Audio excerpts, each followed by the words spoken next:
MGVCLVS paper 2015 1. પ્રવર્તમાન કયો વીજ કાયદો અમલમાં છે?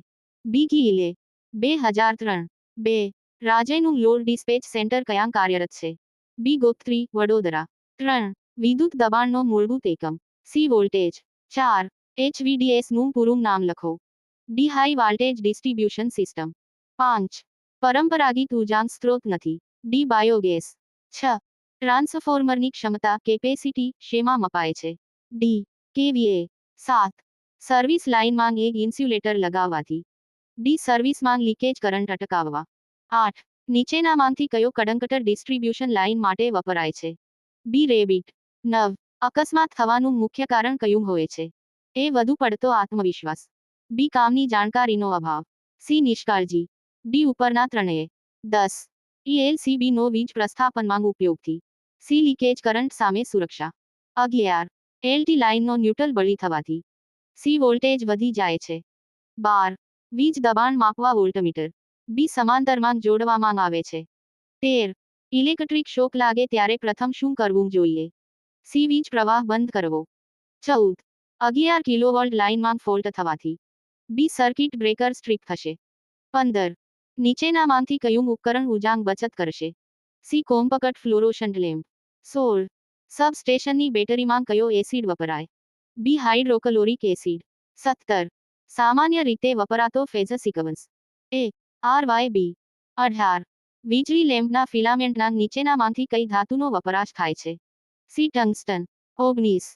3 ફેઝ વીજ જોડાણ ધરાવતા ગ્રાહક દ્વારા વપરાતા જનરેટર સેટથી વીજ અકસ્માત અટકાવવા પર કઈ સ્વિચ લગાવવી જોઈએ? D 4 pole switch. 20.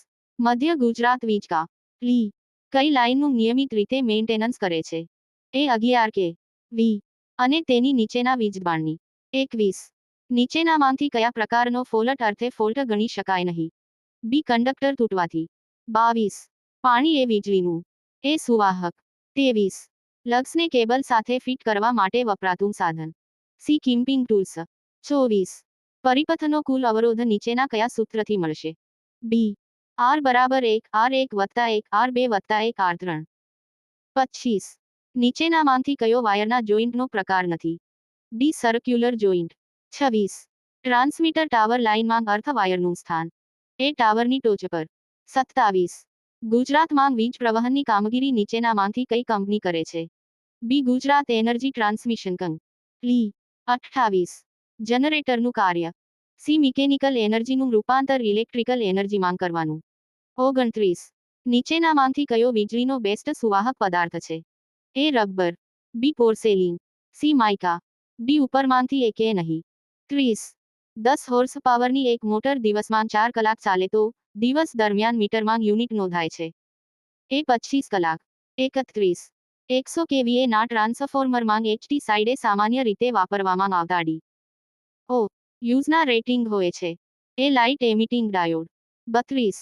વીજશક્તિનો એકમ શું છે? એ કિલોવોટ kW. 33.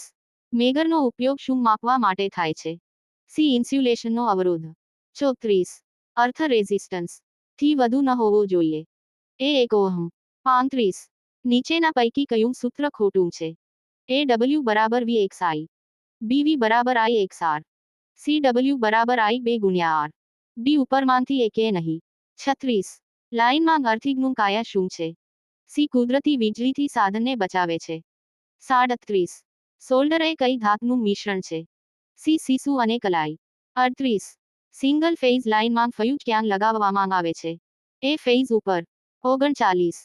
વીજ વિતરણ માટે સામાન્ય રીતે થાંભલા કયા મટીરીયલમાંથી બનાવવામાં આવે છે? એ લોખંડ. બી સિમેન્ટ કોન્ક્રીટ.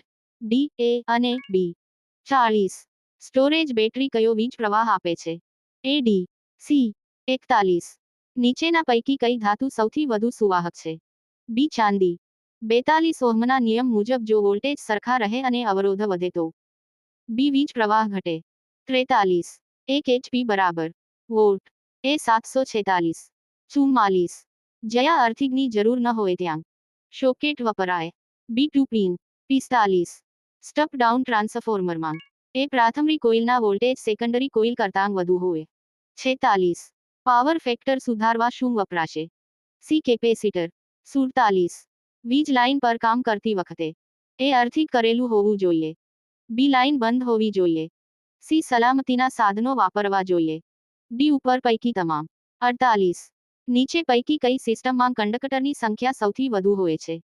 ડી 3 કે 4 વાયર. 49.